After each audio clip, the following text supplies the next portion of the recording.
Hey, good morning, everyone.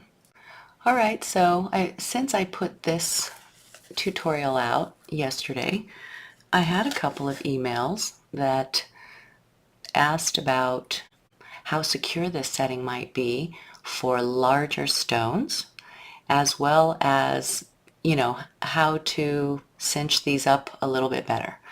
So I thought I would just go ahead and make a very detailed video now then about this prong setting and how to check for security of the stone, as well as what to do if you feel like it's a little bit loose.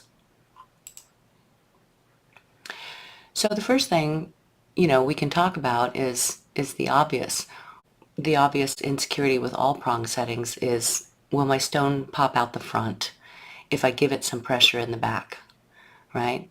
Sometimes it feels like it can just pop right out the front.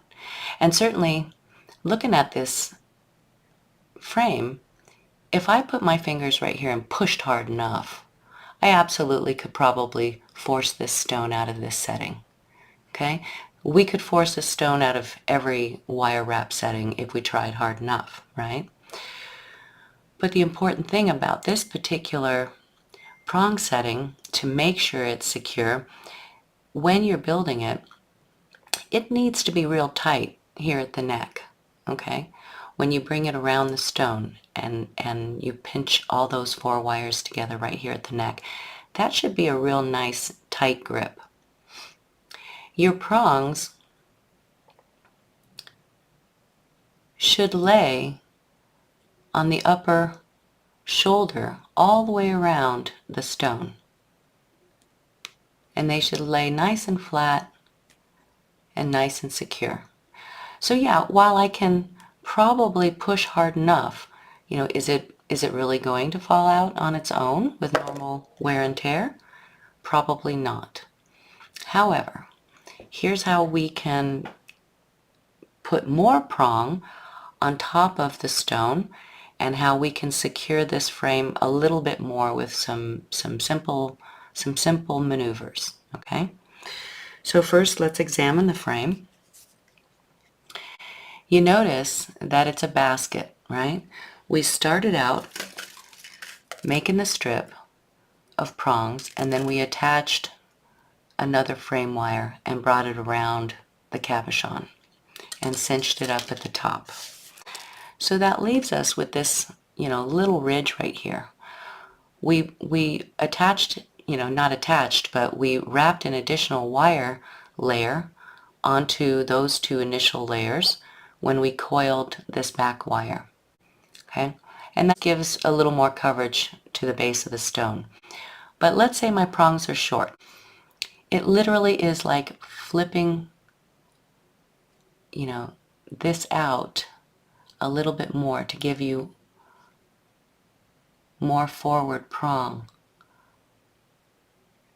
onto the stone. I don't know if you can actually see that, but I'm showing more of the bottom and pushing more prong onto the stone. When you do that, you have to make sure that you're doing that evenly all around the stone. Remember when I only coiled two up here, I didn't attach them together. In the event that I need to breathe that frame, I need to breathe those prongs deeper onto my stone, I need a little bit of separation room on the bottom, okay? So if you did not cinch these two together and only cinched them up here like I did, then this frame can breathe, right? And it's just a matter of pulling it out a little bit evenly all the way around the frame, letting these two butterfly wings kind of separate a little bit, and it gives you more surface area that you can, it's like doing this here, like pushing, more of this prong from here, from down here onto the stone. Okay? So that spread these two wires a little bit more. See, I did it with the plier and gouged my stone, is why I'm showing you with the fingers. But if your fingers aren't strong enough, then you can do it with a plier. You just got to be real careful. So what this does also is it causes some gap here, right? And allows me to push. You see, if I push up, you can now see the edge of my cabochon right there. And that gave me more prong to come over the top of my cab. Now, how do I settle these prongs? Well, I showed you in the video, first you go around the entire cab evenly, and you try to keep the depth of these prongs even all the way around on top of your stone, right? You just kind of scooch them and lay them down.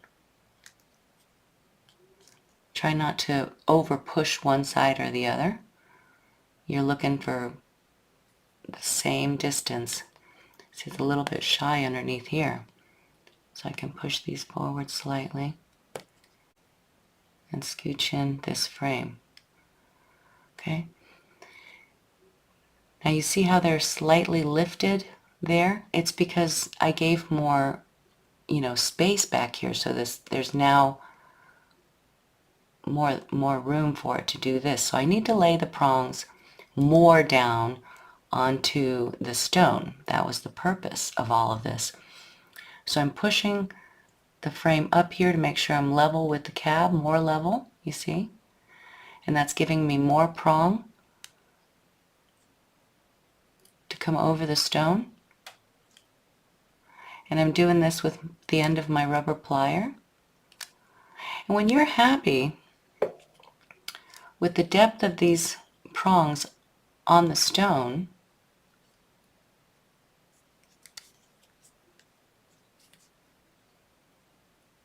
I need to do this side a little bit more, and you feel like they're level and even, you harden them now.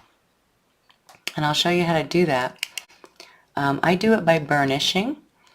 My plier has a very convenient rivet right here that's flat, it's clean, it's not rusted, it's not chipped, it's a beautiful little piece of metal, and it's not sharp. So how I harden these prongs up after I get them stretched over my cab here is I have a closed plier here. It's comfortable for my hand, and I'm going to use the little head of the metal there as a burnishing tool. I'm going to keep my tips pointed up so there's nothing that can hit my stone, and I'm just literally going to burnish each one of these prongs. Okay, I'm just going to rub metal on metal, keeping my thumb right there so I don't collide into my stone.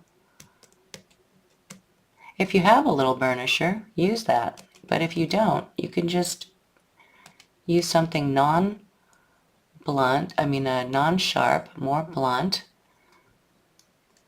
and just rub. It's hard to see because my fingers are over it, but basically you're just hardening each of these and you're pressing them at the top. You're just doing this little tiny dance over them. I'm not, killing it here. I'm not gouging into my stone. I'm not colliding into my stone real hard. I'm just addressing each one of these prongs with a little bit of a burnish. See if I can move my thumb, then you can see what I'm doing here. So just using the end of that, I'm literally going through each prong and giving it a little bit of a scrape and downward push. It's hardening the tip of the prong. It's hardening the entire prong if you spend a little extra second and actually do the body. But mostly, make sure that you're trying to get the slope of the tip of that prong. Okay? And now what I'm looking for is I'm jiggling my stone to see if it's secure in there. These prongs are very downward facing now. They're very secure on the edge on the shoulder of this stone. They look beautiful and even all the way around my pendant. And now if I have still just the slightest gap, you see right there is a slight gap, I can try to push, these two wires forward, or maybe settle the bail forward a little bit. Sometimes that's all it takes. But because I stretched the prongs up, if I need another layer of wire here, it's a very simple add-on. And you see I might, because I see it goes like this. And what you want is for your stone to sit nice and level up against these very tough, solid prongs now. So it's a real easy addition. I have a little gap there, so I would slip a wire right in there. And, just sew another layer of wire in there. So I could take another 6 inches, say, of some 20 gauge wire, round, what I've been using for the prongs, or even 18 gauge. I can do a very simple slip right in here where I have that gap.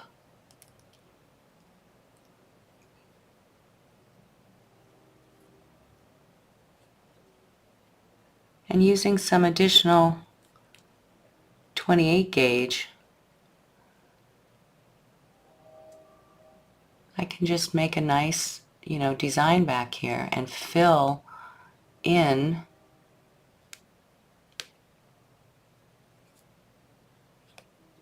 some gap that I caused. So I'll just make this nice little round design and kind of trace the back design.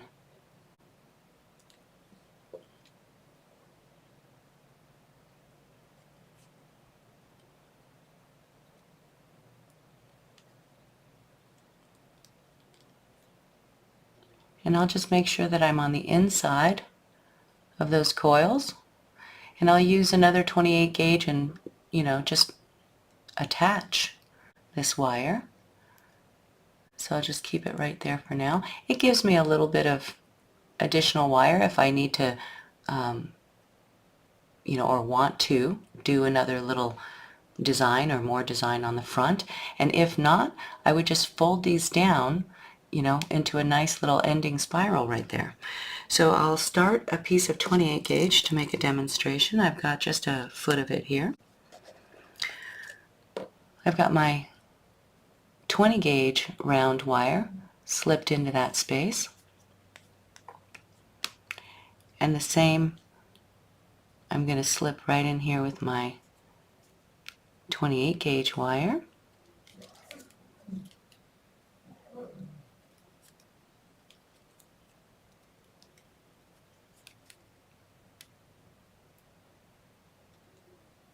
Position everything. Keep these two wires nice and flat. Make a nice tight wrap right there. And then in a very clean way, start attaching this wire to the frame. The most logical place to tie this bare wire in is obviously between these coil layers here. So it's probably not going to be the easiest thing to do, but you can stick your fingernail in there and give the slightest separation. Try not to break your previous ties. I broke this one here. It's not a huge deal. But what I'm going to try to do now is slip this 28 gauge between my bare wire and those two coiled spaces.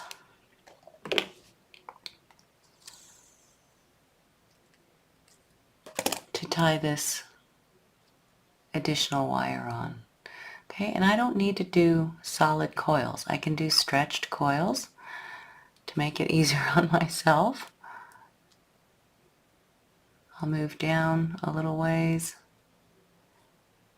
work very patiently, and as soon as you see it,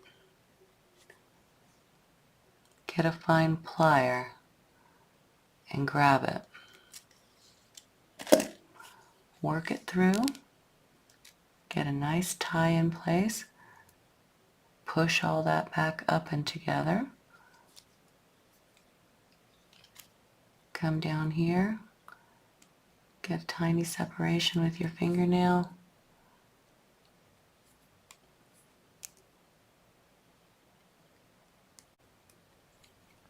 Push the 28 gauge through.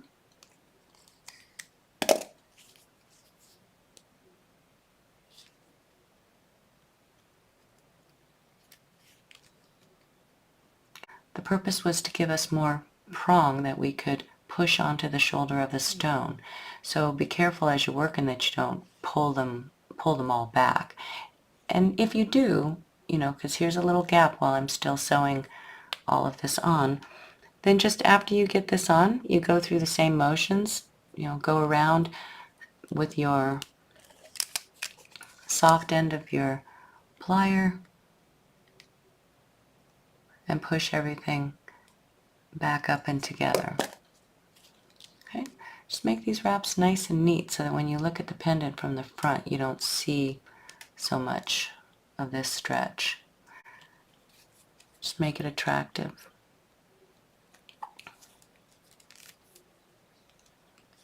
I'm given bigger stretches than I normally would do just for the sake of time, and that this is a demonstration, but that's how you would attach wire to fill in that gap if you stretch your frame forward for prongs, for more prongs. So this is how you would attach a wire if indeed you needed to, breathe your frame out for more prong surface. Okay, so I'll just finish this up and then you can see the end result. And you have these two little wires up here. You can do additional design on the shoulder if you want. They're tie-ons now, they're add-ons now. I could put more curly. Or if you don't want them and it's just for filling up this gap, you just make a nice little spiral and end it in there nice and neat. And that's probably what I'm going to do. So I'll just cut this tiny bit shorter. Take my round nose plier. Make sure I've got a nice, I'm tied on right there, so right there I'm going to make sure I've got just a nice downward bend that matches my frame.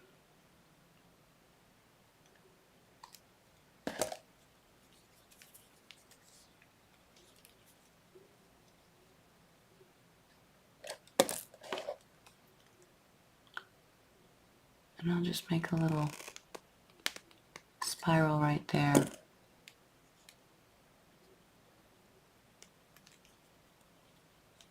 Maybe do that little spiral before so you can grab it in there.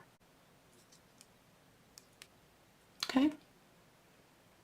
I'm just gonna get rid of this for time's sake, call it done. You would wrap that cuter and better, but that is secure enough there. And it replaces my back surface because I pushed these prongs forward and took this last cable to the edge versus to the bottom, right? So that's why we're doing this. So I'll come over here with the second one and I'll just repeat.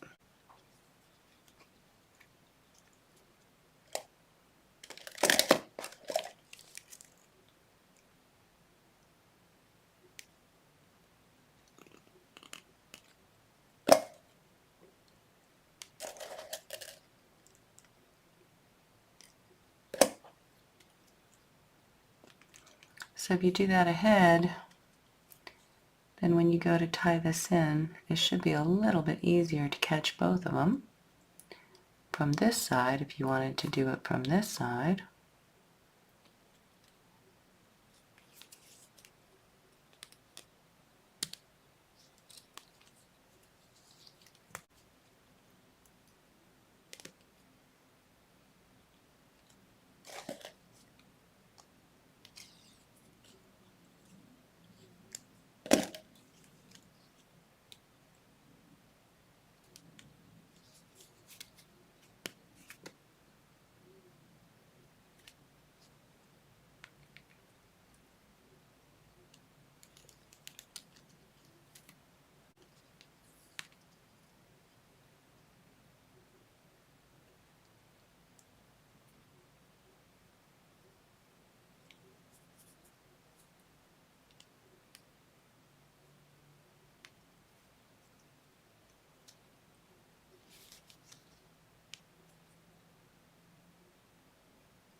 I would travel to the center here and get a couple more wraps. And again, you can wrap more than I'm wrapping.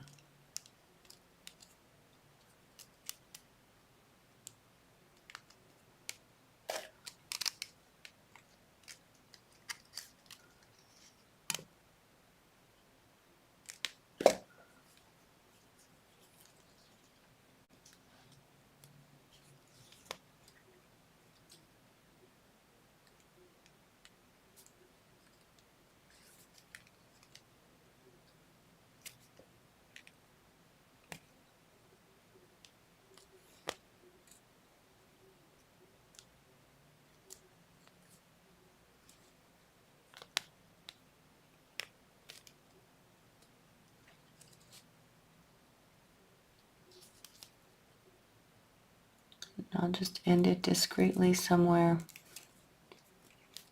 inside of these coils. Make a couple of wraps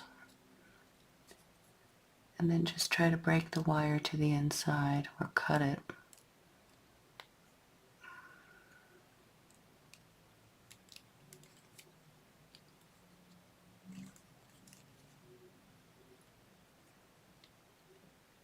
That's pretty good.